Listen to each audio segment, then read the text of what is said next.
Buenas tardes, tengan todos, Dios los bendiga. Vamos a dar inicio al estudio de esta tarde.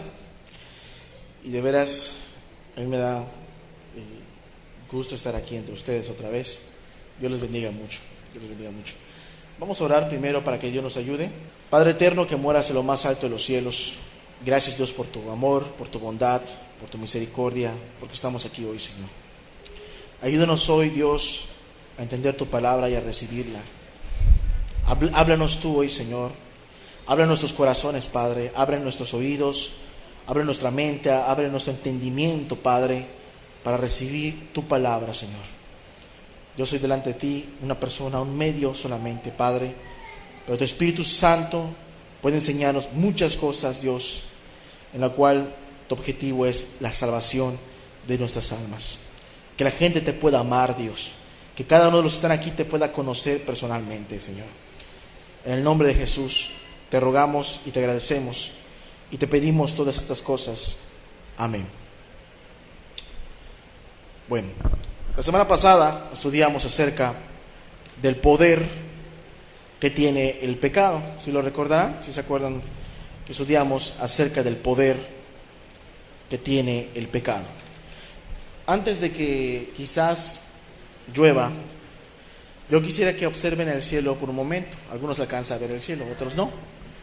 Pero estamos viendo de que está nublado, ¿sí o no? Está nublado. El cielo está cubierto de nubes. El hecho de que lo veamos gris ahorita, pues se debe a que las nubes no le dan paso a la luz del sol, ¿sí? Y obviamente, pues parece que va a llover. Parece que se está preparando una lluvia fuerte. Quiero que veas esto, que tengas en mente este ejemplo, porque lo voy a agarrar de ejemplo, de un punto que voy a tomar más adelante. Creo que por algo pasan las cosas, y quiero que tú tengas en mente esta imagen que logras ver, un cielo gris, ¿sí? Para un versículo que vamos a ver más adelante. La semana pasada hablamos del poder que tiene el pecado en la vida del hombre. Hablamos del poder que la naturaleza del pecado es contraria a la naturaleza de Dios, ¿sí? Al ser contraria a la naturaleza de Dios, pues prácticamente todo lo que hace, todo lo que ejecuta, todo lo que desea es en contra de Dios. Hablamos de que el pecado en automático destituye a las personas de la gloria de Dios, porque la naturaleza misma del pecado es corrupción, ¿sí? Es corrupción y es alejar a la persona de Dios en automático, ¿sí? Es algo inevitable.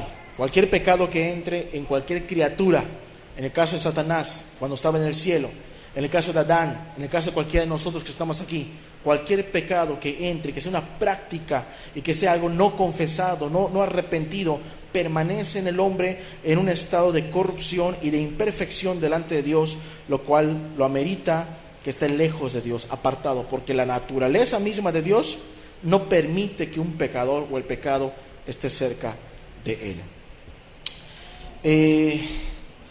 Vamos a buscar en nuestras Biblias Isaías 43, versículo 24. No compraste para mí caña aromática por dinero, ni me saciaste con la grosura de tus sacrificios, sino pusiste sobre mí la carga de tus pecados y me fatigaste con tus maldades. ¿Sí recuerdan? Ese fue el texto con que concluimos la semana pasada y quedamos en que íbamos a continuar ese tema y es lo que estamos haciendo. Versículo 25, el que sigue, dice Dios, después de hablar de la desgracia del pecado, cómo se ha fatigado a Dios, que esperar honra de parte de su pueblo, honor, se le pone encima el insulto de los pecadores, la vida misma del pecado. Aún así, en el verso 25 Dios dice estas palabras tan preciosas: yo soy, dice, lo repite, porque así está escrito. Yo, dice Dios, yo soy el que borro tus rebeliones por amor de mí mismo. Yo soy el que borro tus rebeliones por amor de mí mismo y no me acordaré de tus pecados. Fíjate, dos cosas que Dios va a hacer, dos cosas que Dios decide tomar en sus manos. Dice, yo voy a encargar de borrar tus pecados y yo no me voy a acordar de ellos. Dios desea la salvación de todos nosotros.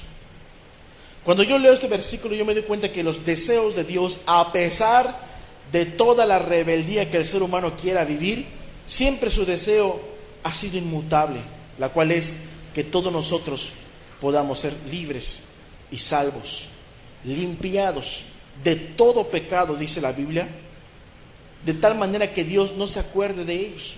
No es que Dios le dé amnesia y ya no acuerde lo que hemos hecho cada quien, sino que simplemente para Dios ya no cuenta, ya no quiere saber nada de ello, ya no quiere saber nada del pasado de cada quien, porque Él hace una obra en la cual Él borra el pecado de toda la gente, limpia el expediente, limpia el acta de los decretos que te era contraria. Y es una obra de Dios. La semana pasada el título era el poder del pecado, o el poder destructor del pecado. Hoy tenemos el título, el poder de Dios contra el pecado. Hoy vamos a hablar del poder de Dios contra el pecado. La semana pasada veíamos que inclusive si el pecado si hubiera la posibilidad, dominaría a Dios, pero no puede, porque no hay nada más poderoso. Solo hay un todopoderoso y ese es Jehová, ¿sí? Pero el pecado tiene un poder tremendo, pero para Dios no aplica. Y ahorita hoy vamos a hablar del poder, pero ahora de Dios, en contra de un poder grande, no tan grande como el de Dios, el poder del pecado. El poder de Dios contra el pecado, ¿sí? Ya que hemos hablado brevemente de lo de la semana pasada y vimos cómo continúa el versículo, ¿sí? Cuando dice en el verso 25, es Dios el que decide de alguna manera o revela que Él mismo va a tomar el asunto del pecado en la vida de la humanidad para resolver este problema, ¿sí? Es Dios quien decide o revela que Él toma Él mismo el asunto del pecado, de nuestros pecados, para acabar con Él, ¿sí? Porque toda la semana pasada, ¿a qué conclusión llegamos? Que el poder del pecado en nuestra vida es tan grande que prácticamente, hablando de borrar nuestra culpa, de borrar lo que está en nuestra mente, hablar de quitar lo que hemos hecho, es imposible. La gran diferencia de uno que conoce a Cristo y de uno que no le conoce es que el pecado del que conoce a Cristo es que el pecado que hizo sabe que lo hizo, pero en la profundidad de su ser hay una convicción de que está hecho y a la vez está pagado, está absuelto, ya no debe nada. Sí lo hice, pero está pagado, ¿sí? Es como cuando alguien tiene una deuda grande con el banco. Cada vez que pasa por el banco, piensa, ¿no? Y su problema está económico muy difícil y piensa, tengo que pagar este banco. Cada vez que ve el logotipo del banco, piensa, debo de pagar. Y llega a su casa, llegó la carta del banco y está su conciencia así, ¿no? Y luego le cae un dinero, ¿sí? Y voy a pagar esto. Y luego piensa, en el banco. Y está tratando de su mente, tratar de resolver ese asunto, pero mientras tenga esa deuda, su mente no está tranquila. Bueno, la gente que se preocupa por sus deudas. Hablando del pecado, es lo similar. Cuando uno no conoce a Cristo, la deuda del pecado para con Dios atormenta la conciencia. No hay paz, dice Dios, para los impíos, ¿sí? Porque la conciencia está como un mar en tempestad. Así como si fuéramos ahorita en la playa, el clima así como está, verías que el mar está agitado, el mar está intempestuoso, el mar quizás está arrojando cieno, la basura que hay en el mar, por la agitación de las aguas, arrojando cosas, y así la mente no está en paz, no está quieta. ¿Por qué? Porque de alguna manera sabe que las cuentas con Dios no están pagadas, no están pendientes. Y así como el que tiene deudas y ve y llega la carta y la llamada telefónica y no tiene paz y se preocupa porque las deudas ahí están con el banco, así igual el pecador. Pero cuando de alguna manera un amigo le dice, yo te voy a ayudar a pagar tu deuda. Vi un video que me gustó mucho hace poco. Un muchacho salió de la escuela, de la universidad, trabajó desarrolló unas aplicaciones por internet y fueron un éxito sus aplicaciones y le empezaron a llover los ingresos. Pero daba la casualidad de que él vivía en una familia de condiciones económicas limitadas. Y la casa donde ellos vivían, la casa de sus padres, estaba hipotecada en el banco. ¿Sí? Y él, en el día de la Navidad, el regalo que le dio a sus padres fue un sobre. Cuando los padres, la mamá abre el sobre, dice: ¿qué es esto del sobre? Es tu regalo de Navidad. Abre el sobre. Cuando ve la mamá lo que dice el sobre, se tapa la boca y empieza y rompe en llanto y abraza al hijo. Y el papá se queda así, ¿no? Agarra el sobre, lo lee, y los dos padres abrazan al hijo. Y le dijo el padre: no tenías por qué hacerlo. Y el hijo dice: los amo, papá, te abrazó. ¿Qué fue lo que hizo el hijo? En la carta tenía que la deuda de la hipoteca del banco estaba saldada. Les pagó la deuda. Entonces, así es el Hijo de Dios. Así es el cristiano. Así es la cristiana. La auténtica cristiana, el auténtico Hijo de Dios, sabe que tuvo la deuda, ¿sí o no? Sabe que pecó, sabe que hizo mal, pero sabe también que está pagado. Que está pagado por Cristo en la cruz. Que su sangre pagó todas nuestras faltas. Y por lo tanto camina libre de culpa, feliz, contento. Entonces se cumple lo que Jesús dijo: de su interior corren ríos de agua de vida, porque ha nacido de nuevo. El poder del amor de Dios y del perdón. Pues ya vamos a terminar el tema porque ya me adelanté mucho. Pero bueno, vamos a seguir entendiendo qué Dios dice al respecto. En el verso 25 de Isaías, prácticamente Dios nos está revelando que ese asunto del pecado es tan grande, tan terrible para la humanidad, que dice: yo me voy a encargar de esto. Yo soy el que borro tus rebeliones y yo no me voy a acordar de tus pecados. ¿Cómo? ¿Cómo vas a hacer esto, Dios? ¿Sí? Analizando las palabras y las frases, cuando dice la Biblia: yo soy, yo soy, es Dios encargándose del pecado, porque raza humana, tú no te puedes encargar de él. Es demasiado fuerte para ti. Oye, si al diablo, que era uno de los era un querubín protector, algunos dicen del trono mismo de Dios, si era un querubín protector, estando ahí en la gloria, rodeado de santidad, aún el pecado lo corrompió a él terriblemente, siendo uno de los más terribles enemigos de la humanidad.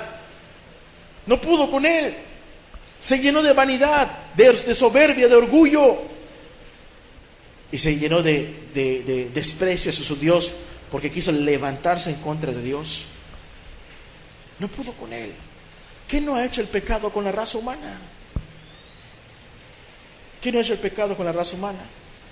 Nuestro país realmente está devastado por el pecado. ¿Sí o no? Claro, solo hay que ver las noticias. Desaparecen señoritas, la trata de blancas en Cancún, la trata de blancas en Guerrero, la trata de blancas en Chiapas, jovencitas violadas, niños sodomizados, las marchas gays en todos los estados, ¿sí? El matrimonio homosexual avalado por la misma ley terrenal de nuestro país. Y ahí el artistucho Ricky Martin sale en sus noticias de que él está feliz con su vida. Ya dejó a su primer novio, ahora está buscando al segundo. Y como él tiene 2 hijos, y no he pensado en matrimonio, dice, ¿no? Ya tiene sus parejas homosexuales. Y adoptó 2 niños. Para desgracia de esas pobres criaturas, dice: les estoy buscando unos buenos novios para mis niños. Qué terrible. Pero así está el mundo. Así está el pecado. Y si nosotros no guardamos a nuestros hijos, como un paréntesis, el mundo los puede absorber, porque ese es el poder del pecado. Ahora, Dios encargándose del pecado, podemos ver que este asunto, Dios no solamente lo llegó a esta conclusión hablando ahí en los tiempos de Isaías, no. Vamos a ver que Dios se encarga del pecado desde el principio. Allá en Génesis 3:13, vamos a ver que cuando entra la primera desobediencia de la humanidad, los primeros pecados de la humanidad en la vida de Adán, ahí desde ese momento Dios toma cartas en el asunto. Ahí en Génesis 3:13, después de Dios de hacer preguntas a Adán, hacer preguntas a Eva, ahí excusando entre ellos, y cuando Eva es cuestionada, dice, es que yo pequé por causa de la serpiente. Dice Génesis 3:13, entonces Jehová Dios dijo a la mujer, ¿qué es lo que has hecho? Y dijo la mujer, la serpiente me engañó y comí. ¿Sí? Pues el diablo engaña a la gente, te va a gustar, lo vas a disfrutar, y luego lo come, y luego tiene que estar escapando de Dios. Y ahí en el versículo 14 dice, y Jehová Dios dijo a la serpiente, por cuanto esto hiciste, maldita serás entre todas las bestias y entre todos los animales del campo, sobre tu pecho andarás y polvo comerás todos los días de tu vida. ¿Sí? No es que Dios ensañe con un animal, es que Dios está hablando la sentencia y la condena del diablo que Dios tiene para él. Tú en tu pecado hiciste errar y que la humanidad pecara, dice, y Dios va a arreglar las cuentas contigo a su tiempo. Y después le dice Dios en el verso 15, y pondré enemistad entre ti y la mujer, y entre tu simiente y la simiente suya. Esta te herirá en la cabeza y tú le herirás en el calcañar. Dando a entender que Dios dice, va a haber enemistad siempre entre la raza humana y el reino de las tinieblas. ¿Sí? Y de alguna manera Dios dice, esta mujer, su descendencia, la descendencia de la mujer, ¿quién es? Es Cristo. Esta te va a herir en la cabeza, tú le herirás en el calcañar. 2 heridas, 2 choques de un adversario, el adversario de la humanidad, Satanás, que hiere al calcañar de la descendencia de la mujer, que es Cristo, que significa la herida de Jesús en la cruz del Calvario por nosotros, en sus dolores y su pasión. Pero la herida en la cabeza significa la herida mortal que recibe Satanás en la cruz. ¿Por qué? Porque en ese momento él pierde mucha autoridad. Y vemos también en el versículo 21, dice, y Jehová Dios hizo al hombre y a la mujer túnicas de pieles y los vistió. Porque ellos, ¿qué tenían antes? Ellos estaban desnudos. Cuando pecan, se hacen hojas de higuera. Después de que pecan, se hacen hojas de higuera para tratar de mal cubrir su pecado, como mucha gente lo hace hoy. ¿Sí? Tratan de cubrir su pecado. ¿Y Dios qué tuvo que hacer? Tuvo que hacer un sacrificio para tomar las pieles de ese sacrificio y vestirlos al hombre, cubrirlos. Date cuenta, el hombre intenta cubrirse, se cubre mal, pero Dios sacrifica 2 víctimas. Y ahí te das cuenta del deseo de Dios de redimir a la familia, del deseo de Dios de redimir a un matrimonio, al varón y a la mujer, a los esposos. No hay una salvación especial para el esposo, no hay una salvación especial para la esposa. Dios agarró 2 víctimas y de su sacrificio tomó las pieles y cubrió a ellos 2. Y vemos que desde el principio Dios ha buscado encargarse del pecado. Vamos a ver que Dios, después de todo este tiempo del asunto de Abraham, cuando ya es llamado de parte de Dios, tú ves que Abraham tiende a levantar ofrenda a Dios. Donde de alguna manera te das cuenta que él fue instruido por alguna institución o por alguna forma de que tenía que hacerlo para Dios. No, quizás él entendía que no hay otro Dios fuera que Jehová. Aún en su desconocimiento del principio, él fue conociendo a Dios cada vez mejor, pero él siempre ofrecía un holocausto, un sacrificio. Bueno, vamos a brincar hasta cuando Dios, a través de Abraham, escoge un pueblo. Ya cuando escoge un pueblo, lo saca de Egipto, lo lleva al Sinaí, le da sus mandamientos, y en esos mandamientos, ahí Dios da las instrucciones para el asunto del pecado. Y esas instrucciones están en Levíticos capítulo 16. Y vamos a ver nada más un estudio somero, un estudio literal de lo que se hacía, y después vamos a entender su simbolismo en otro punto más adelante. Dice ya en Levítico 16, desde el verso 2, y fíjense, aquí hay algo muy importante. Los que tienen una Biblia Reina Valera 60, dice, tiene un título por allá, el día de la expiación, ¿sí? Tiene ese título, ¿no? Hay que entender algo muy importante de este día. El día de la expiación era un día instituido por Dios que era muy especial. No era como el día de la Pascua, en donde la gente recordaba la liberación poderosa que Dios hizo con ellos de Egipto. Y salían, ¿no? Y tenían que comer ahí de hierbas amargas, y el corderito asado, y todo eso. No, este era un día diferente, era el día de la expiación. Es el día donde Dios va a tratar el asunto del pecado de todo su pueblo con él. Y fíjate, todo lo que se hacía para el trato del pecado del pueblo de Dios, en este caso Israel, el que había salido de Egipto. Fíjate cómo dice desde el versículo 2, dice 16:2. Y Jehová dijo a Moisés: di a Aarón tu hermano que no en todo tiempo entre al santuario detrás del velo. ¿De qué está hablando aquí? Del lugar santísimo. El templo de Dios estaba dividido por 2 cuartos. Haz de cuenta que era un lugar así como estas dimensiones, más o menos. Y era de cortinas, de pieles de animales, de telas, bordadas primorosamente, dice el texto literalmente. Y este cuarto estaba dividido por una cortina, ¿sí? Y esa cortina, la primera división donde estaba la entrada, se llamaba el lugar santo. Después de la cortina estaba el lugar santísimo. Y ahí estaba el arca del pacto y estaba el propiciatorio donde se derramaba la sangre. Y fíjate que Dios le dice a Moisés que le diga a su hermano que no en todo tiempo entre en el santuario detrás del velo, al lugar santísimo, delante del propiciatorio que está sobre el arca. ¿Para qué? Para que no muera, porque yo apareceré en la nube sobre el propiciatorio, ¿sí? Dios decía a Moisés que tu hermano tenga cuidado. No puede tu hermano ligeramente abrir la cortina y entrar. Aquí estoy, Señor, porque va a morir. Y eso significa algo tremendo. Significa la presencia temible de Dios, la cual en su naturaleza y en su gloria y santidad, nada que esté corrupto puede permanecer delante de Él. Eso significa. Nada que sea fuera de la santidad puede permanecer en pie delante de Él. De hecho, dice que las vestiduras de los sacerdotes tenían unas campanillas en los bordes del vestido. Unas granadas y unas campanillas. Granada y campanilla, granada y campanilla. Y dice que él tenía que entrar al lugar santísimo, y cuando él entre, las campanillas iban a sonar, dice, para que él no muera. Como deben de entender que de alguna manera la integridad de su vida de Aarón, la vida de Aarón tenía que ser sin tacha, tenía que andar irreprensible, para que cuando él ponga un pie en el lugar santo, mientras la gente de afuera, en el lugar santo, en el patio del tabernáculo, ahí alrededor de la casa de Dios, escuchara las campanillas, sabían que el sacerdote permanecía vivo.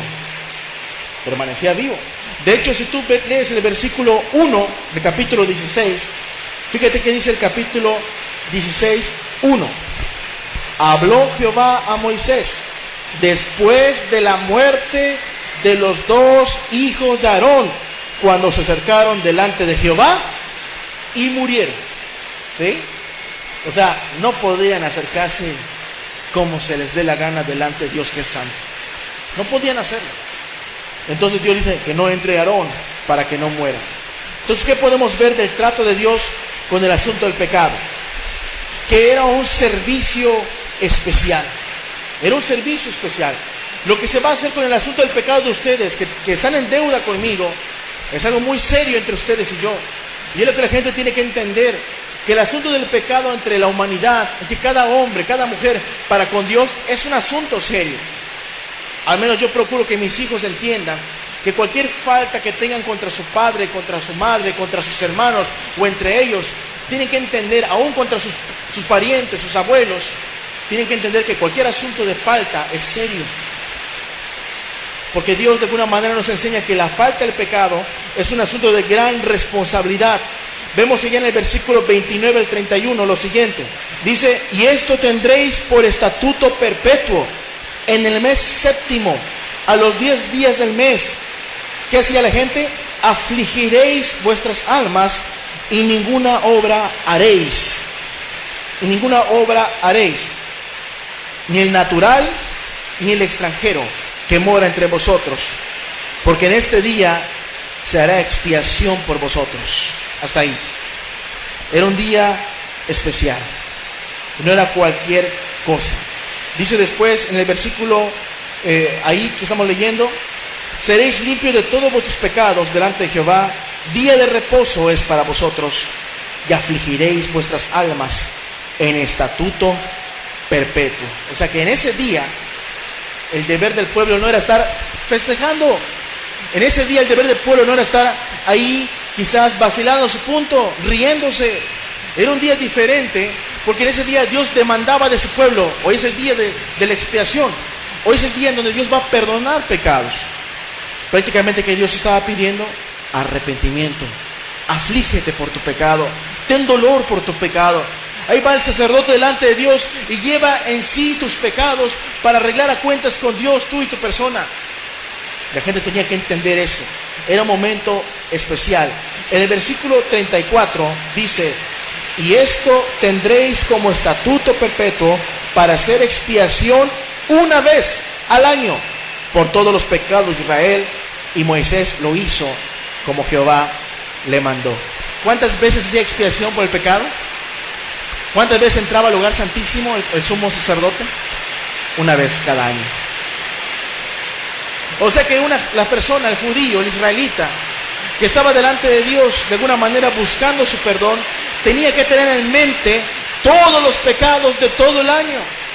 Todos los pecados de todo el año tenía que estar meditando, afligiendo su corazón y pensando: Dios, perdona mis pecados, perdona mis faltas. Queremos que en ti está nuestro perdón, queremos que en ti está nuestra salvación. ¿Sí?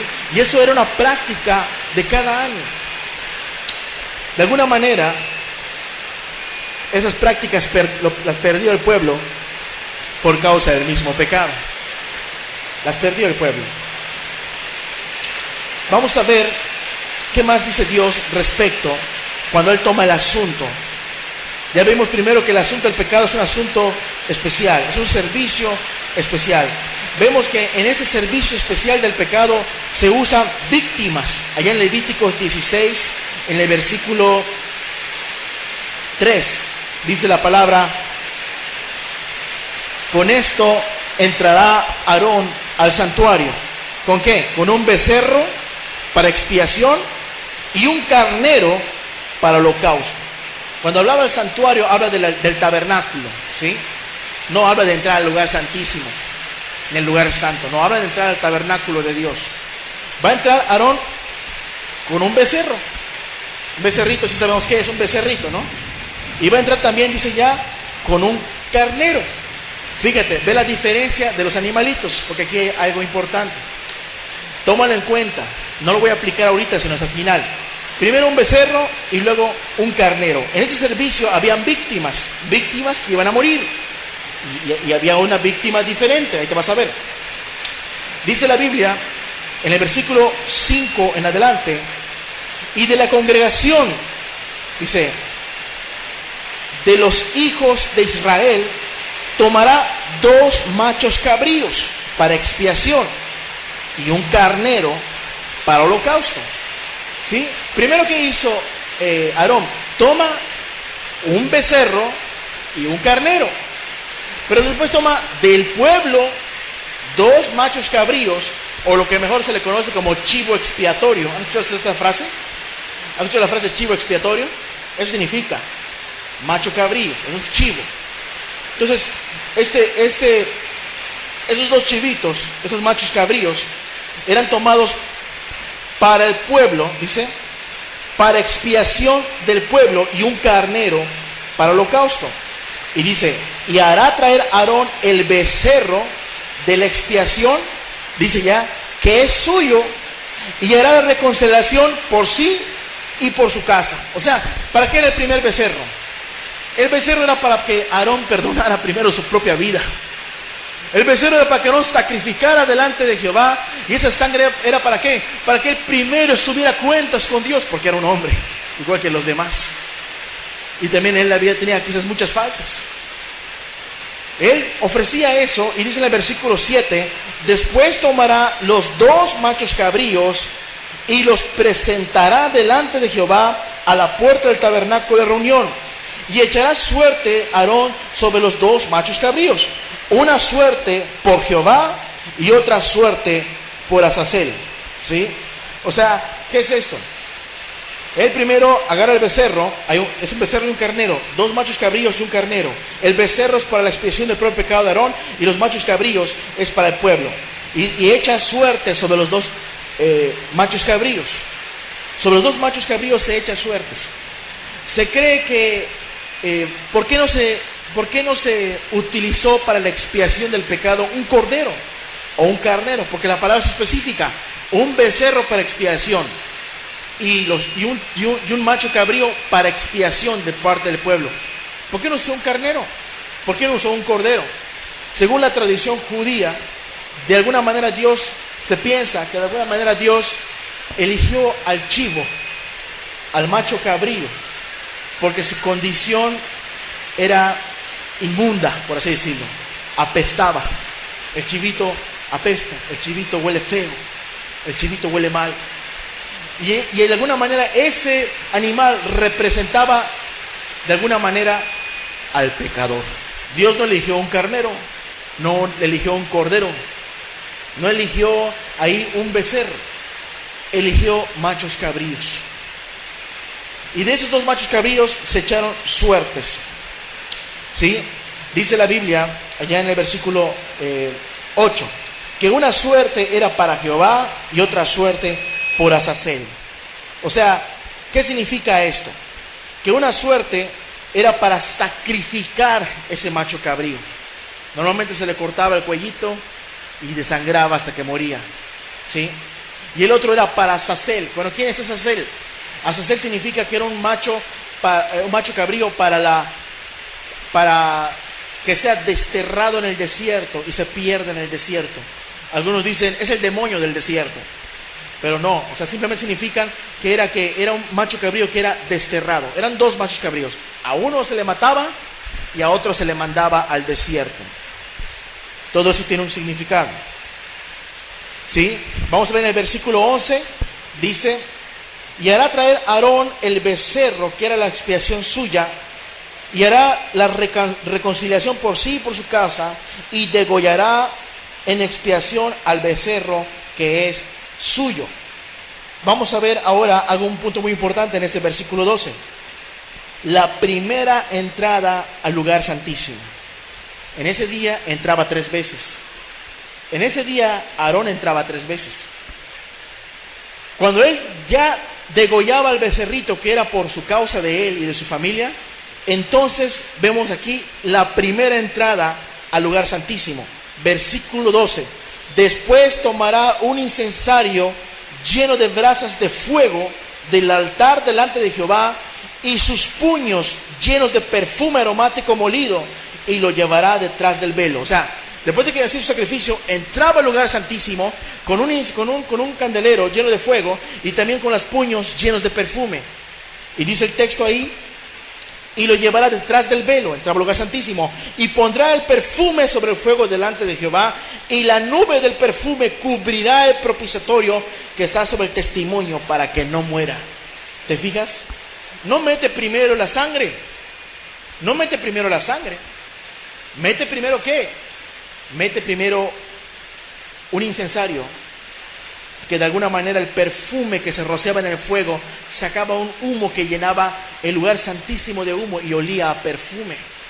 Después de eso metía la sangre. Todo eso tiene un significado. Dice después en el versículo 14 en adelante, en el versículo, vamos a ver el 13. Y pondrá el perfume sobre el fuego delante de Jehová, y la nube del perfume cubrirá el propiciatorio que está sobre ese testimonio, para que no muera. Verso 14. Vamos a ver la segunda entrada. ¿Sí? Tomará luego la sangre del becerro y la rociará con sus dedos hacia el propiciatorio. Al lado oriental, hacia el propiciatorio, esparcirá con sus dedos 7 veces aquella sangre. ¿Sí? Ya él ofrece la sangre del becerro. Y vemos en el verso 15, después degollará al macho cabrío en expiación por el pecado del pueblo, y llevará la sangre detrás del velo adentro, y hará de la sangre como lo hizo con la sangre del becerro, y la esparcirá sobre el propiciatorio y delante del propiciatorio. Vamos a ver allá en el verso 16, así purificará el santuario a causa de las impurezas de los hijos de Israel, de sus rebeliones y de todos sus pecados. De la misma manera hará también el tabernáculo de reunión, el cual reside entre ellos en medio de sus impurezas. Ningún hombre estará en el tabernáculo de reunión cuando él entre a hacer la expiación en el santuario, hasta que él salga y haya hecho la expiación por sí y por su casa. Y por sí y por su casa y por toda la congregación de Israel.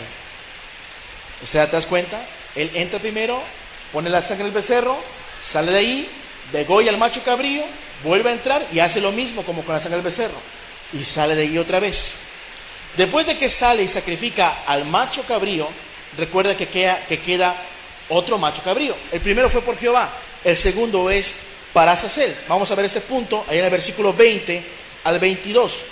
Dice: cuando hubiere acabado de expiar el santuario y el tabernáculo de reunión, el altar hará traer el macho cabrío vivo, y pondrá a Aarón en sus dos manos sobre la cabeza del macho cabrío vivo, y confesará sobre él todas las iniquidades de los hijos de Israel, todas sus rebeliones y todos sus pecados.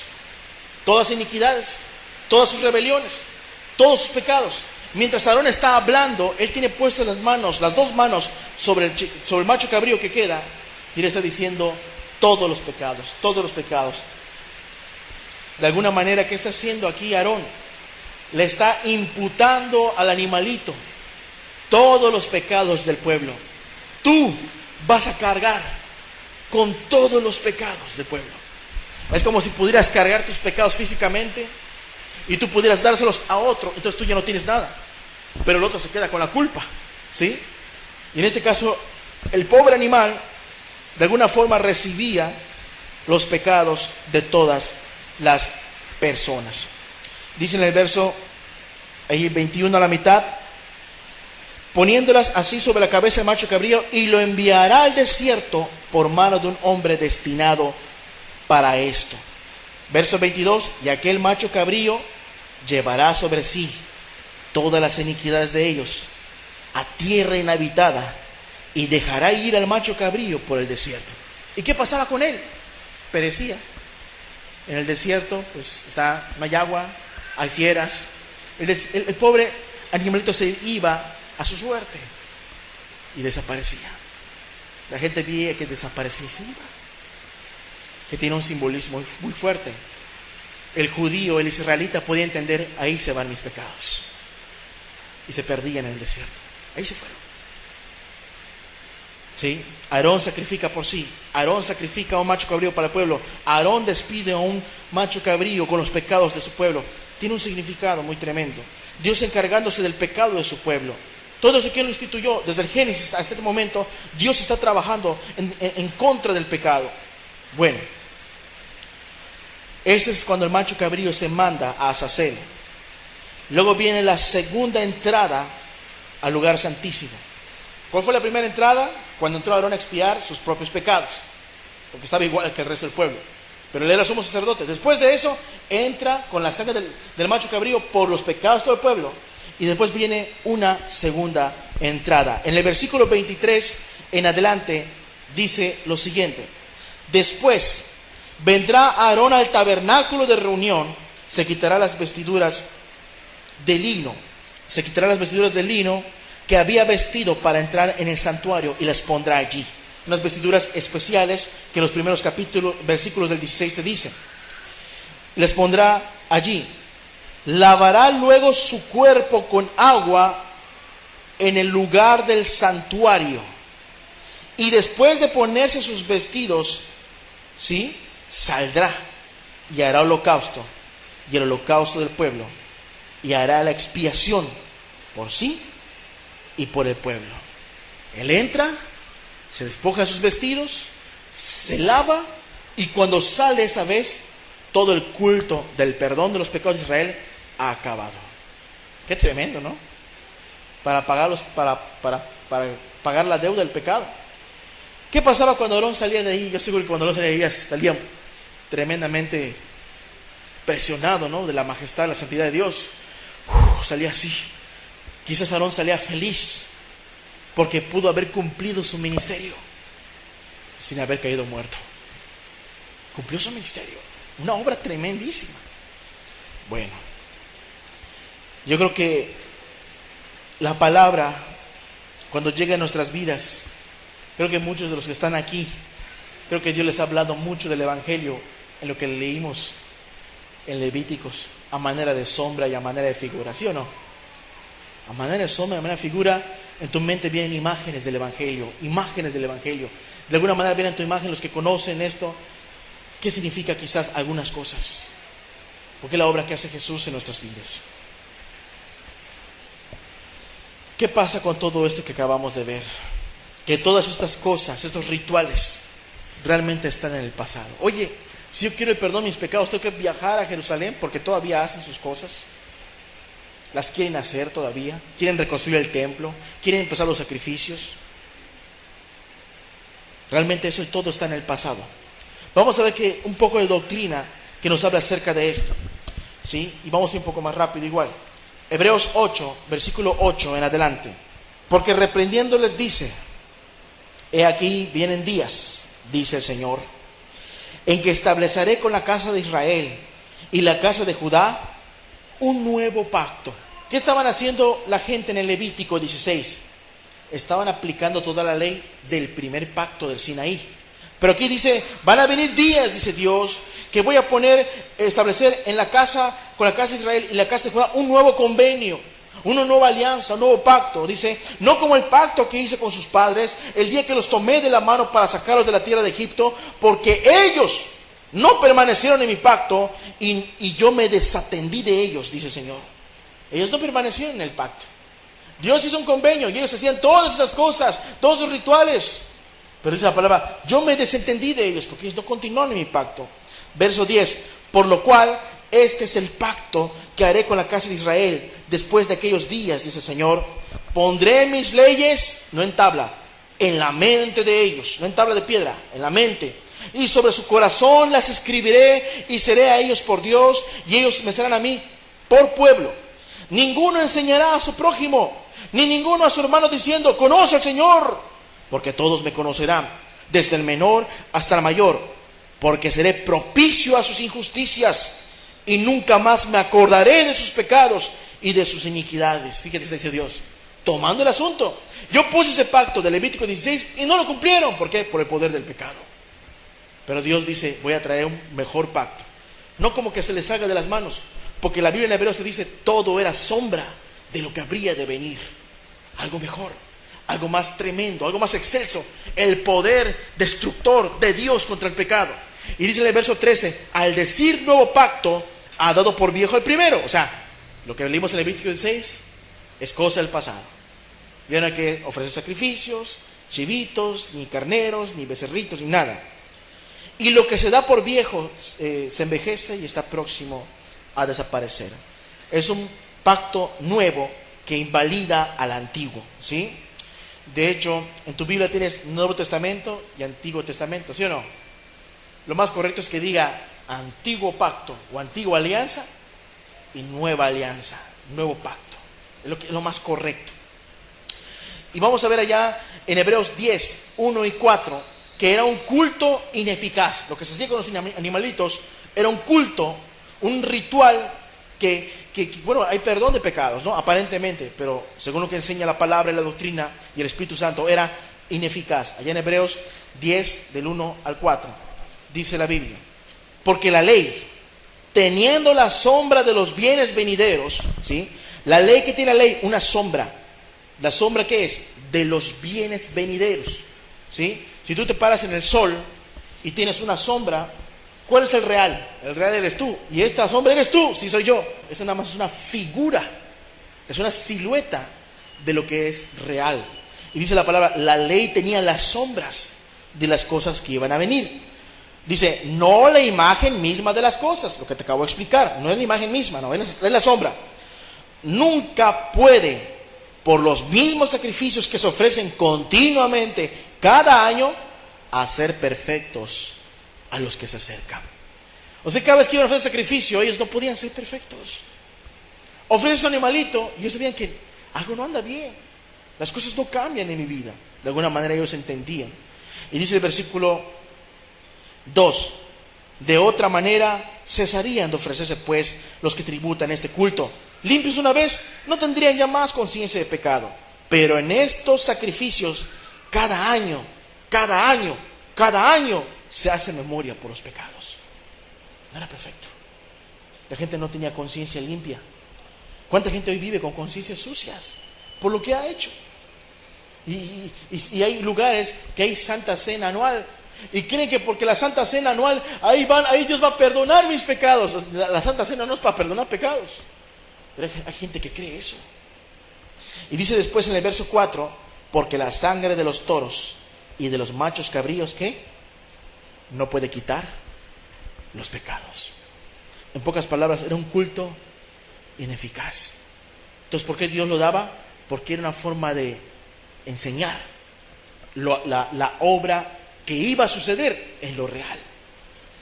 Todo lo que tú leíste en Levítico 16 son cosas que sucedieron reales, espirituales, pero lo que hizo Cristo en la cruz. ¿Qué más podemos ver acerca de esas cosas que estaban hechas? Dice, no se había manifestado el camino todavía, el camino que debería de ser. Hebreos 9, versículos 6 y 8.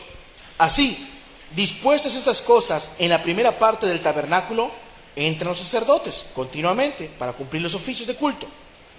7.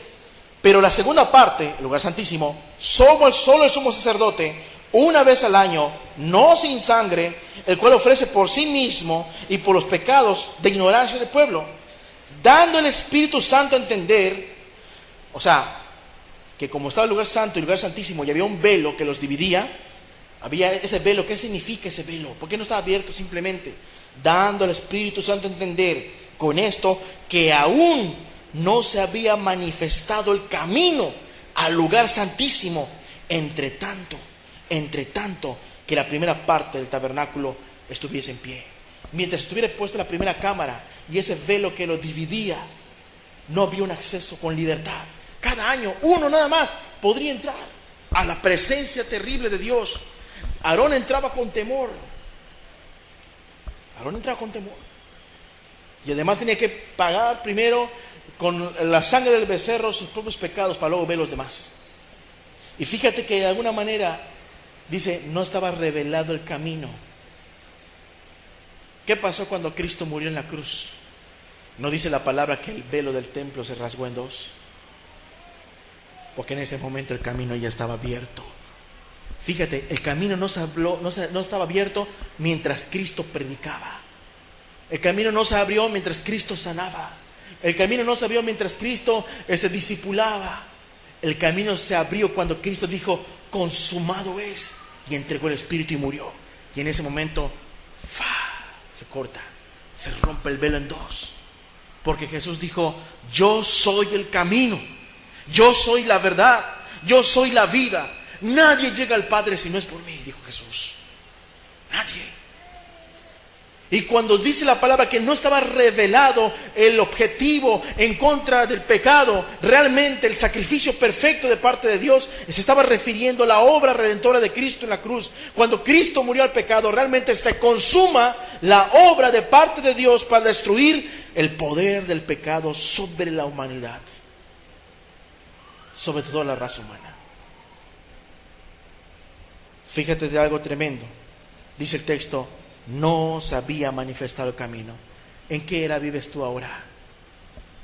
¿En la era en que el camino no se ha manifestado? ¿O en la era o en la dispensación en que el camino ya está señalado? ¿En qué era vives? ¿No vivimos en la era donde el camino ya está señalado? Ese es el camino, anda por él, dice la Escritura. ¿A quién se refiere? A Jesús. Ya está señalado el camino, ya está marcado el camino. ¿Quién quiere perdón absoluta del pecado? ¿Quién quiere perdón de todos sus pecados? Dios dice, ahí está el camino. Y el camino señala a Jesús. El camino señala a la cruz. Ahí señala. ¿Quién quiere perdón de pecados? ¿Qué Dios te dice a ti? Mira a Jesús crucificado. Ese es el camino. En Isaías, el verso que leímos, el 43:25, Dios dijo, yo soy. Y es lo que hemos estudiado hasta ahorita, cómo Dios se encarga del pecado. Pero después dice, yo soy el que borro tus rebeliones. Yo soy el que me encargo del asunto de tu pecado, del pecado de Jorge, del pecado de cualquiera que se acerque al camino. Dice en Hebreos 9:11. Hablamos antes del lugar santo, santísimo, que aún no estaba manifestado, pero el versículo 11 dice, pero estando ya presente Cristo, sumo sacerdote de los bienes venideros, por el más amplio y más perfecto tabernáculo. Fíjate qué clasificación, ¿cuál es la luz del sumo sacerdote Aarón? ¿Cuál es la luz que revela la Biblia del tabernáculo de reunión que estaba ahí en el desierto?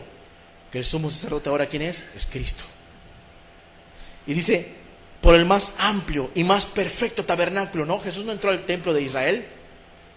Dice ya, no hecho de mano, es decir, no es de esta tierra, no es de este mundo, no es de esta creación. Verso 12, y no por sangre de machos cabríos ni de becerros. O sea, Jesús como sumo sacerdote, así como Aarón, entrando en la presencia santa del Padre, no entró con sangre de animales. Dice, sino por su propia sangre entró una vez para siempre en el lugar santísimo, habiendo obtenido eterna redención. ¿Sabes qué es eterna redención? Que Dios no tiene que entrar a pagar por tus pecados el otro año, ni que viene, porque el sacrificio de Cristo y la sangre que fue derramada es perfecta, es excelsa. Esa sangre del Hijo de Dios tiene un valor inimaginable para el Padre, para el cielo y para todos los que le aman. Tiene un valor inimaginable. Dice la palabra que Jesús entra al lugar santísimo, no con sangre de animales, sino con su propia sangre. Entró una vez para siempre al lugar santísimo, habiendo obtenido eterna redención. Porque si la sangre de los toros y de los machos cabríos y las cenizas de la becerra, rociadas a los inmundos, santificaban para la purificación de la carne, cuanto más la sangre de Cristo, el cual mediante el poder eterno se ofreció a sí mismo sin mancha a Dios, limpiará tu conciencia de obras muertas para que sirvas a Dios vivo. ¿Cuánta gente quiere servir a Dios y siente que no puede? ¿Por qué? Porque el pecado está aquí, la culpa está aquí. ¿Quién quiere creer lo que dice la Escritura? Es Jesús el que derramó su sangre por nosotros. Es Jesús que dio su vida por nosotros. Es Jesús que dio todo su ser por nosotros. ¿Quién quiere creerlo? ¿Hay aquí alguno que cree esto que dice la palabra? ¿O no hay aquí ninguno? Dice la palabra que Jesús entró al lugar santísimo con su propia sangre, como un sacerdote perfecto. Date cuenta que toda la obra del tabernáculo la cumple Jesús. Toda la obra, el sacerdocio, la expiación, el sacrificio, la sangre, toda la cumple Cristo.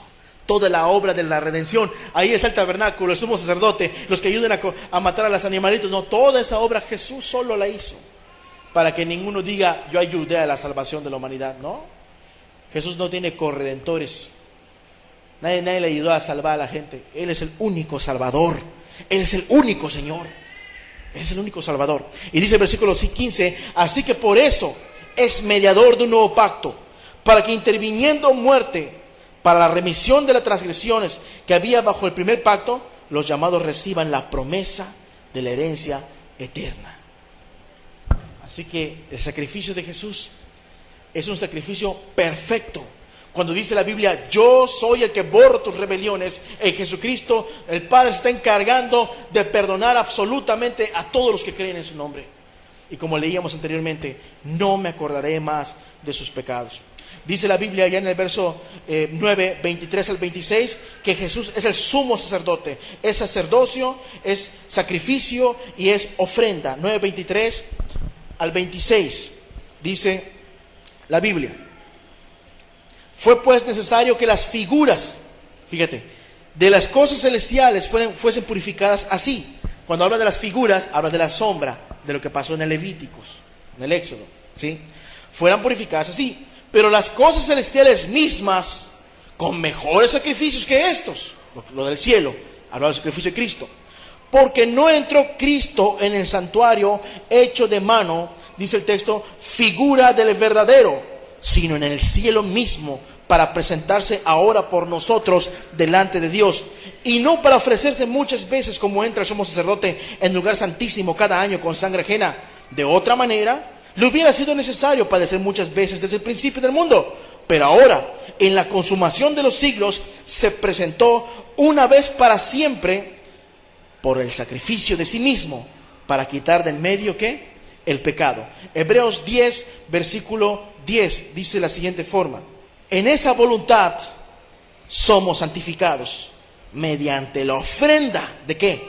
Del cuerpo de Jesucristo, hecha una vez para siempre. Tanto el chivo expiatorio, tanto el macho cabrío que era para Azazel, tanto el carnero que es para holocausto, el becerro que se sacrificaba por Aarón, todo está concentrado en la persona de Jesús. Y el cuerpo de Cristo crucificado en la cruz, para Dios era una ofrenda perfecta, un cuerpo sin mancha, sustituto de los pecadores. La salvación de muchos, ¿saben qué se debe? A que uno solo murió, pero ese que murió no era cualquiera, era el Hijo de Dios, y era perfecto, y su valor es eterno. El valor del Hijo de Dios es eterno. ¿Cómo podemos entender esto? Que yo le diga a cualquiera de aquí que tiene hijos pequeños, bebés, que yo te diga, ¿cuánto quieres por tu hijo?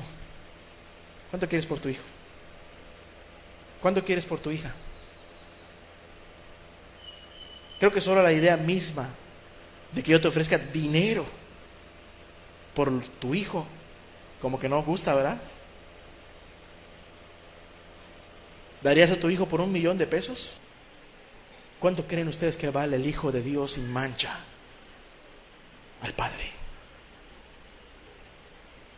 Es inimaginable el valor de Cristo, de su vida perfecta y de su sangre. Es inimaginable. Por eso esa sangre tiene tanto poder para perdonar el pecado. Tiene tanto poder. Vemos también que Jesús es una ofrenda perfecta. Allá en Hebreos 10, versículo 11 y 16. Estamos viendo la obra de Dios en borrar el pecado, la obra de Dios en destruir al pecado, la obra de Dios en que los acusados queden libres de culpa. Hebreos 10, versículo 11 en adelante. Dice la Biblia, ciertamente, todo sacerdote está día tras día ministrando y ofreciendo muchas veces los sacrificios que nunca pueden quitar los pecados. ¿Cuánta gente hay así que va a su iglesia? Piensa que va a la iglesia que le quiten los pecados cada domingo. Y eso no existe. Dice la palabra del verso 12, pero Cristo, habiendo ofrecido una vez para siempre un solo sacrificio, uno solo, el de su cuerpo, el de su vida, por los pecados, se ha sentado a la diestra de Dios. Y de ahí en adelante, esperando hasta que sus enemigos sean puestos por estrado de sus pies. Porque con una sola ofrenda, lo repite, hizo perfectos para siempre. ¿A quiénes? A los santificados. Una sola ofrenda. Cuando dice que los hizo perfectos, ¿a qué se refiere que los hizo perfectos? ¿Se refiere que quizás alguno no pecaría otra vez? ¿Se refiere que quizás uno no pecaría otra vez? Y no estoy dando pauta para el pecado. ¿No dice la Biblia, hijitos, si alguno, cuando dice hijitos, ¿a quién le habla? ¿A carnales? ¿A impíos? ¿A quién está hablando? Al pueblo. ¿Al que es pueblo? ¿Al que es iglesia? Y dice, hijitos, si alguno hubiere pecado, ¿qué dice el texto? Tiene abogado. ¿Cómo crees que entra en vigor la función del abogado? Un hijo de Dios que cae en una falta, se descuida su vida de oración, sobre todo su comunión con Cristo, descuida lo más principal de su vida, su comunión personal con el Hijo de Dios, aquel de quien fluye la vida eterna, la santidad, la justicia, descuida eso y peca, pero se arrepiente, dice, tienes abogado para con tu Padre. Oye, ¿y eso es perfección? Sí. Porque el diablo dice, pecó, mira, tu hijo pecó. Mi sangre derramé por él, Señor. Yo di mi vida por él, por ella. Y aunque haya pecado, mi sangre cubre sus pecados. Es una doctrina muy fuerte, porque lamentablemente ha sido pretexto para los pecadores para entregarse al mundo. Pero es lo que significa. No vaya a ser que haya aquí alguno entre nosotros que quiera buscar a Cristo y todavía no se decide porque tenga en su idea la equivocada. ¿Y si fallo después? Dios nos llama a la santidad y a la justicia. Pero aún así, si hubiera una ligereza, una falta o cualquier otra cosa, puede haber un arrepentimiento. Pero la sangre dice aquí que solo un sacrificio bastó, allá en el versículo 15, y nos atestigua en el versículo 14, porque con una sola ofrenda, hizo perfectos. ¿A quiénes? A los apartados. Eso significa santificado. A los que Dios dijo, este me pertenece. De todos sus pecados que hizo, Dios borró todo. De todas sus faltas, de todas sus rebeliones, de todas sus iniquidades, Dios dijo, está limpio.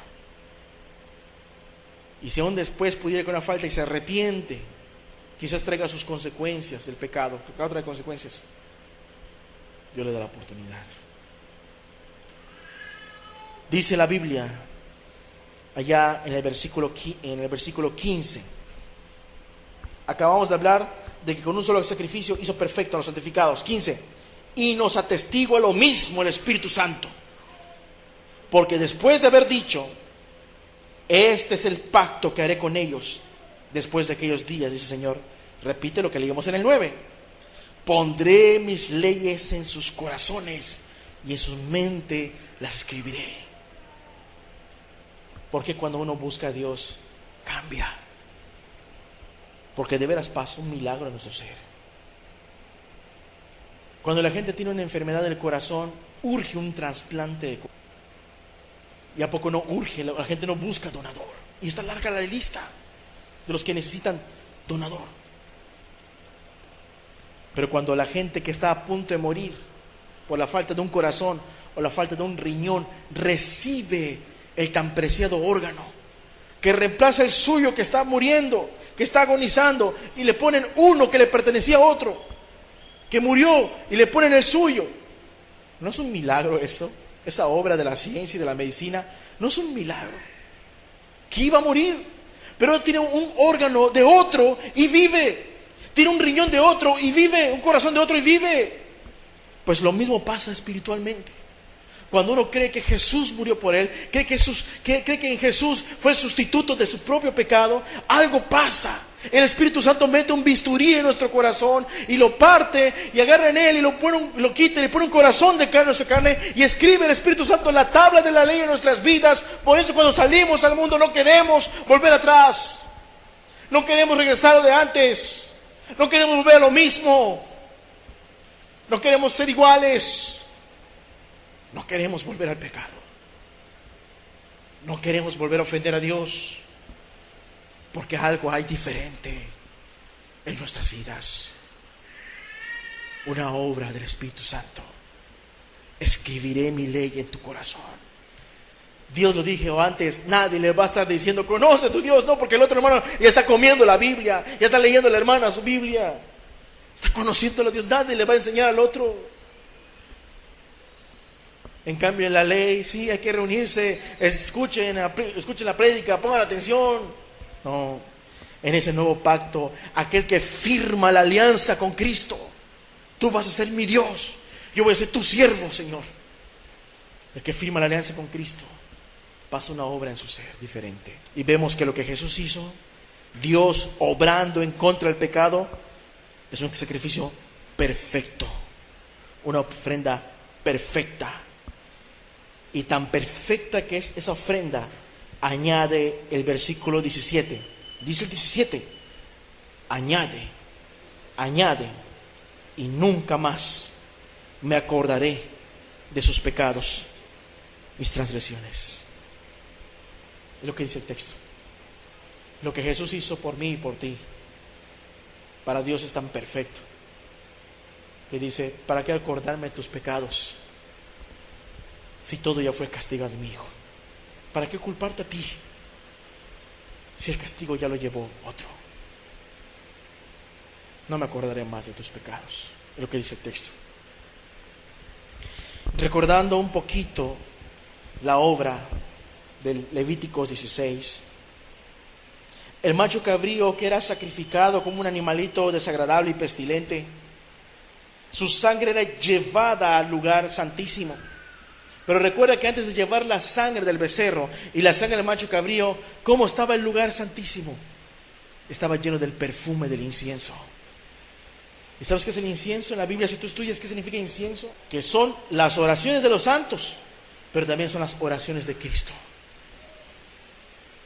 Y ese perfume delante de Dios son las peticiones y la vida perfecta y sin tache y sin mancha delante de Dios, la vida de Cristo. La dignidad de poder pararse enfrente de la gloria de Dios. Algo que Dios no puede rechazar. Algo que el Padre no puede decir no. Dios le dice no al pecado, pero vino Cristo sin mancha en la cruz delante de Él, y Dios recibió su ofrenda. Dios recibió su sacrificio. Tú puedes recordar que el macho cabrío moría y era degollado y decapitado, y luego sus carnes se quemaban. Y ese animal que moría sacrificado es figura de nuestro Señor. Es figura, el macho cabrío es figura de Cristo. Y dice la palabra que fue hecho por nosotros maldición, porque Él cargó nuestros pecados. ¿No leímos al final del estudio la semana pasada: me cargaste con tus pecados? ¿No fue lo que estudiamos al final? Eso fue exactamente lo que pasó con Jesús en la cruz del Calvario. Me cargaste con tus pecados. Y de ser un hijo de Dios perfecto y sin mancha, pasó a poseer toda la vergüenza de todos nosotros. El macho cabrío sacrificado. También te acordarás del macho cabrío que quedó vivo, ¿sí o no? Para Azazel, en la cual se ponían todos los pecados de él y se iba y se extraviaba en el desierto. Y los judíos veían: ahí se van nuestros pecados. De la misma manera, el Hijo de Dios, el que cree en Cristo con todo su corazón, el que diga yo ahorita en su corazón: yo quiero creer en Cristo, yo quiero creer en Cristo, yo creo en Cristo, puede ver en Jesús en la cruz: ahí se van mis pecados, ahí se van. El macho cabrío se iba al desierto a perecer solo, en tierra árida. Y el Cordero de Dios que quita el pecado del mundo, ahí estaba en la cruz, también solo, en una tierra árida, donde todos los que estaban ahí le aborrecían. Estaba solo. Pero también tú puedes ver ahí en esa obra de la cruz: ahí se van mis pecados. Y cuando Jesús muere, ahí se van mis pecados. Y yo estoy seguro que si tú te dedicas a comparar la obra de Cristo con lo que pasó en Levíticos, vas a ver muchas cosas, muchas figuras en el Levíticos que en Cristo son realidades. Y ahí Jesús, abandonado en la cruz, para Dios era una ofrenda en olor fragante, cuando se hacía holocausto del carnero. Es perfecto. Y Aarón, la figura del sumo sacerdote que entraba con temor y salía y volvía a entrar ahí al lugar santísimo, primero por su propio pecado, luego por el pecado del pueblo. Luego entraba, se desvestía, se lavaba en el santuario y se vestía otra vez y salía, no con las mismas ropas, salía y decía: ya cumplí mi ministerio, con temor. No dice el libro de Hebreos, cuando el camino ya está abierto, entra con confianza. ¿No dice el texto al lugar santísimo? Entra con libertad, porque ya Cristo te abrió el camino. Y el camino ya está abierto. Y tú puedes estar en la presencia de Dios cuando le amas, no una vez al año, todos los días que quieras. ¿Saben qué es lo más triste? Que el lugar santísimo es un lugar solitario, porque son pocos los que entran en él para tener comunión con su Dios. Son pocos. ¿Quiénes son los que le aman? Sino aquellos que han creído que la muerte de Cristo los ha salvado de tan terrible perdición, los ha salvado del poder del pecado y de la muerte de que habla Romanos 7. Vamos a ver unos pasajes allá en Isaías 38, 17 al 20. La obra de la cruz no es una obra cualquiera. Pablo decía: no me avergüenzo del evangelio, porque es poder de Dios para la salvación. ¿Qué es el evangelio? Que Jesús vino al mundo a salvar a los pecadores, decía Pablo, de los cuales yo soy el primero. En 1 Timoteo 1:15 dice Pablo esto. No me avergüenzo de este evangelio, es poder de Dios. Poder de Dios, ¿por qué? Porque perdona el pecado. Poder de Dios, ¿por qué? Porque nos da la vida eterna. Poder de Dios, ¿por qué? Porque se olvida Él de nuestras culpas, se olvida Él de nuestros pecados. Y fíjate lo que dice Isaías 38, versículo 17 en adelante. Dice la palabra de Dios: he aquí, amargura grande me sobrevino en la paz, mas a ti agradó librar mi vida del hoyo de corrupción, porque echaste tras tus espaldas todos mis pecados, porque el Seol no te exaltará. ¿Sabes qué es el Seol? Pero están los muertos. O si quieres verlo como el infierno también, el infierno, los que están en las tumbas, no te exaltarán, Señor. Dice: ni te alabará la muerte, ni los que descienden al sepulcro esperarán tu verdad. El que vive, este te dará alabanza. ¿Quiénes son los que viven? Por la gracia de Cristo, amén. ¿Quiénes son los que viven por la gracia de Jesús? El que vive, ese te alaba, ese te canta, ese se deleita en la alabanza. Ese es el que no quiere salir cuando se alaba a Dios. Es el deleite de su presencia.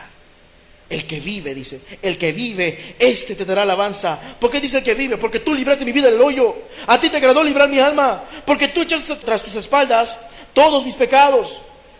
El que vive, este te alabará, como yo hoy, dice. ¿Quién puede decir esto? Bendito sea el nombre de Dios.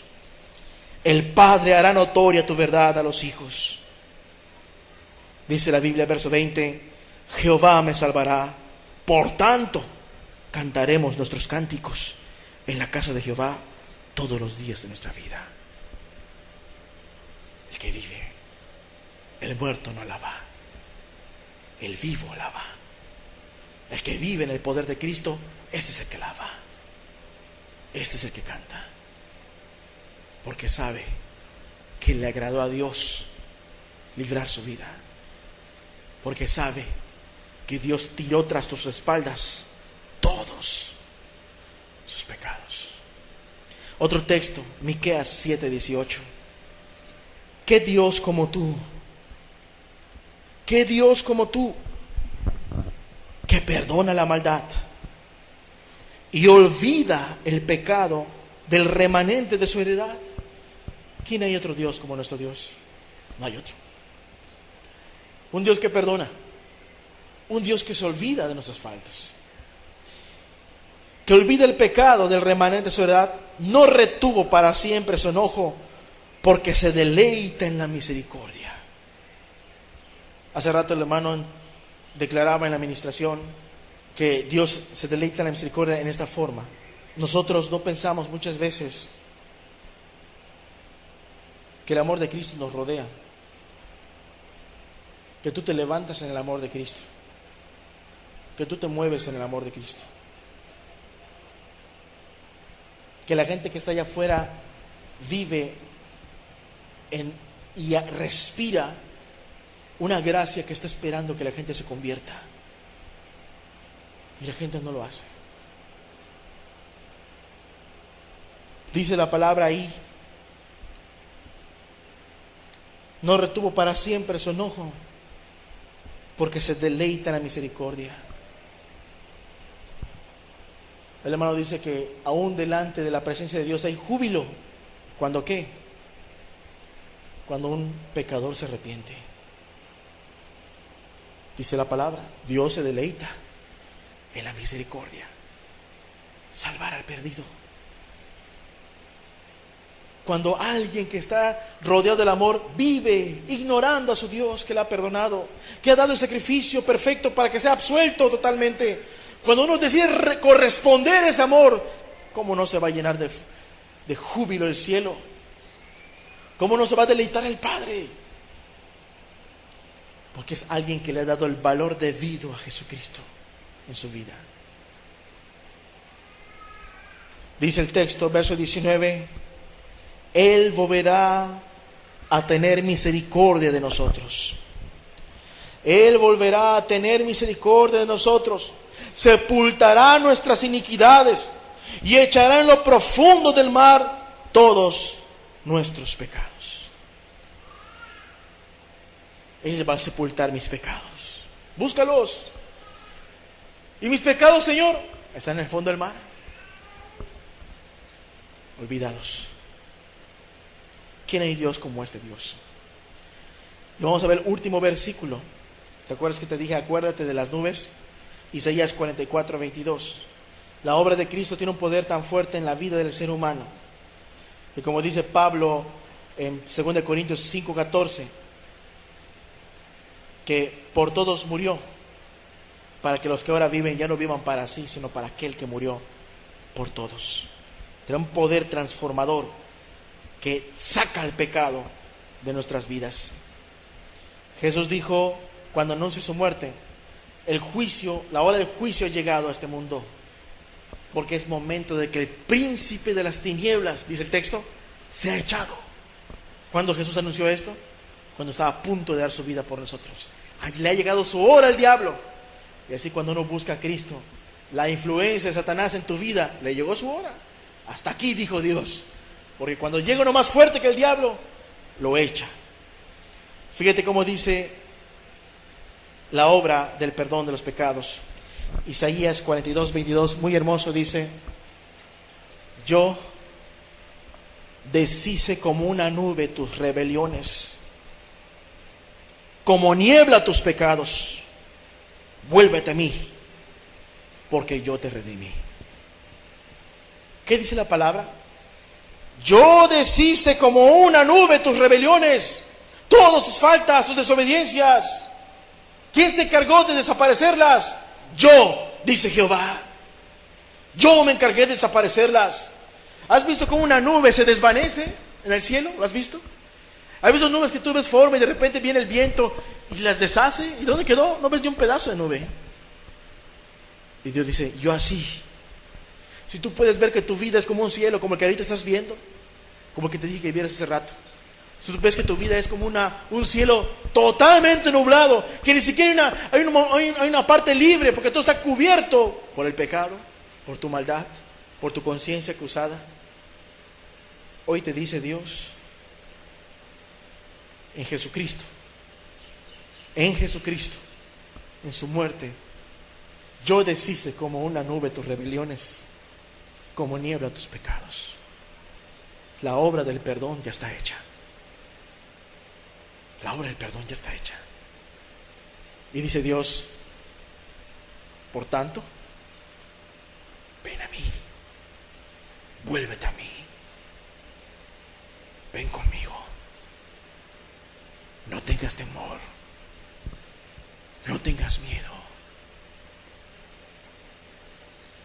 La obra de Cristo es como si de repente todo lo que tú ves por la fe en Jesús, digas, creo en el Hijo de Dios.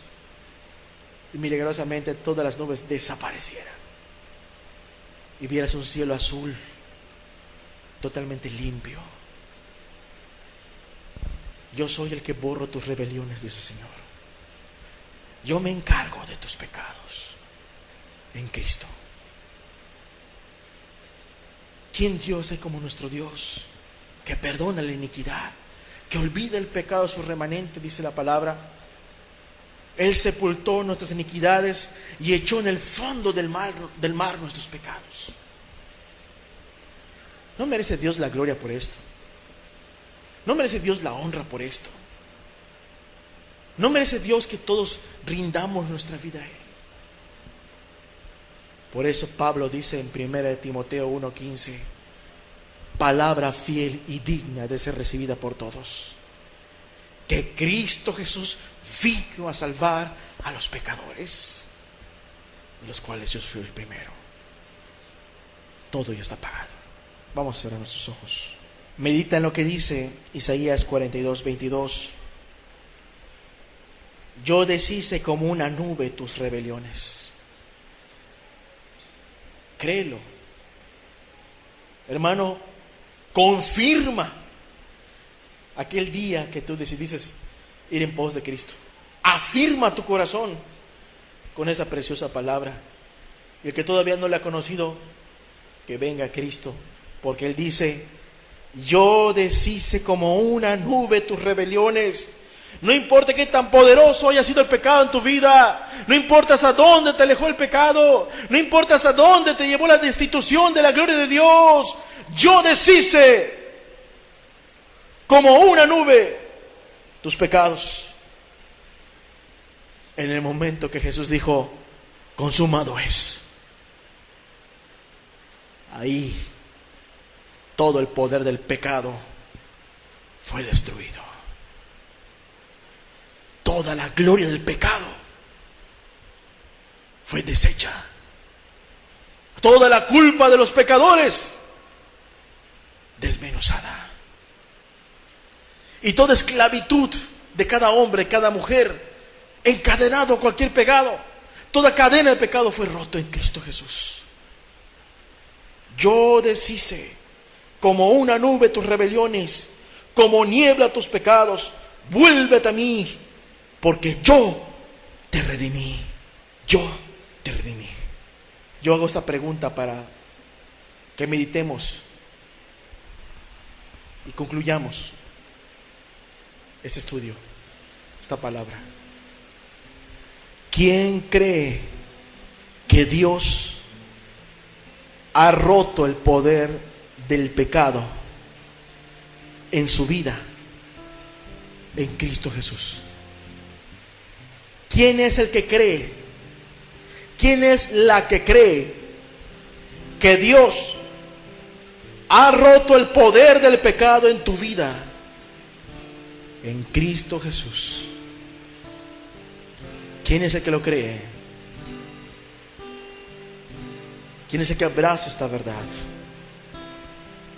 Yo deshice como una nube tus rebeliones, como niebla tus pecados. Vuélvete a mí, porque yo te redimí. Verso 23. Cantad loores, oh cielos, porque Jehová lo hizo. Gritad con júbilo, profundidades de la tierra. Prorrumpid, montes en alabanza, bosque y todo árbol que en él está. Porque Jehová redimió a Jacob, y en Israel será glorificado. Alábalo, dice, exáltalo, que todo alabe al Señor, porque Él lo ha hecho, Él lo ha conseguido, Él ha conseguido la victoria de su pueblo, Él ha librado a su pueblo de sus pecados. Él conocía la imposibilidad de su pueblo contra el pecado, Él conocía el poder, el del pecado subyugando a su pueblo, pero Él vino y quebrantó ese poder. Él lo ha hecho, dice el texto, Él lo ha conseguido. Grita con júbilo, profundidades de la tierra, prorrumpid, montes en alabanza, bosque y todo árbol que en él está, porque Jehová redimió a Jacob. Y por lo tanto, dice la Escritura, y en Israel, un pueblo perdonado, un hombre salvado, una mujer perdonada, una mujer llena del amor de Cristo, por lo tanto será glorificado. De sus labios brotará sacrificio de alabanza, olor grato y fragante delante de la presencia del Padre. ¿Quién consiguió esto? Jesús, el Señor Jesús, el Señor Jesús es que llevó a cabo esta obra poderosa el poder del Padre para la destrucción del pecado. Medita en tu lugar y busca a Dios. Busca a Dios. ¿Quién es el que cree esta obra? Dile al Señor: yo quiero, Señor. Yo creo que tú has deshecho mis pecados, que tú los olvidas en lo que Jesús hizo por mí, Señor. Bendito sea el nombre del Señor Jesús. Bendito sea el nombre de Jesús para siempre.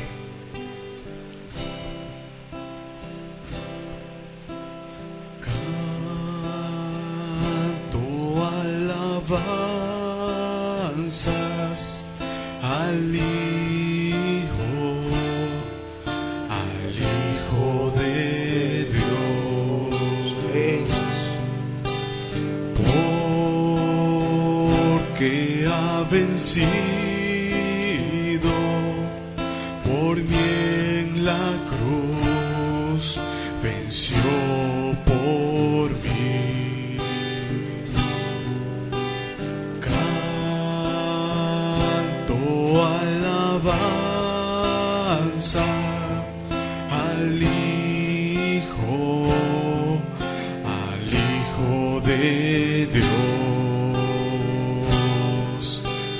porque ha pagado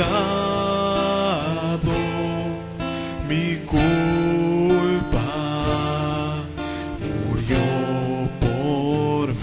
Amén, amén, Señor. Murió por nosotros. Canto alabanzas al Hijo de Dios, porque ha vencido por mí en la cruz, venció por mí.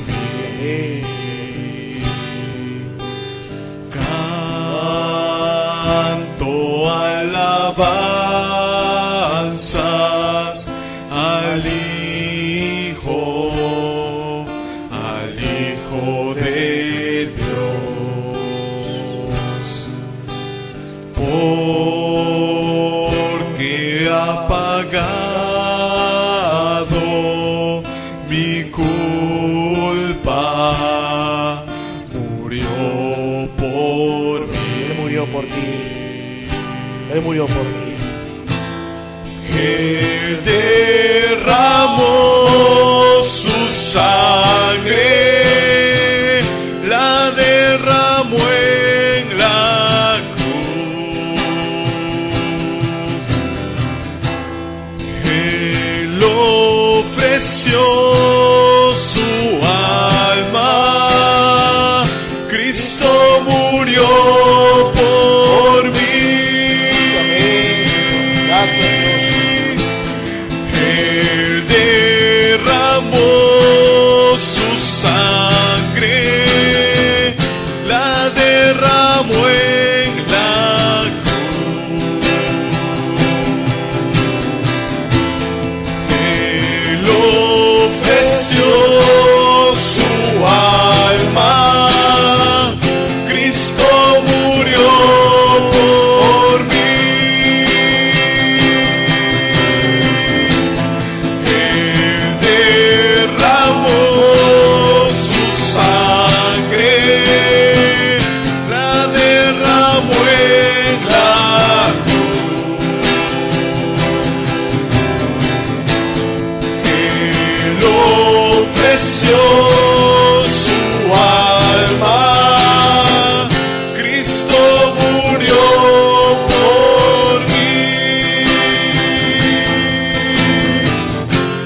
Por eso cuando Pablo decía, palabra fiel y digna de ser recibida por todos. Qué precioso canto. Palabra fiel y digna de ser recibida por todos. Que Cristo Jesús vino a salvar a los pecadores, de los cuales yo soy el primero. Por esto fui recibido misericordia, dice Pablo, para que Jesucristo mostrase en mí primero toda su clemencia, para ejemplo de los que habrían de creer en Él para vida eterna. Si Dios perdonó al peor de todos, también te perdonará a ti. Verso 17. Por tanto, al Rey de los siglos, inmortal, invisible, al único y sabio Dios, sea el honor, la gloria, por los siglos de los siglos. Amén.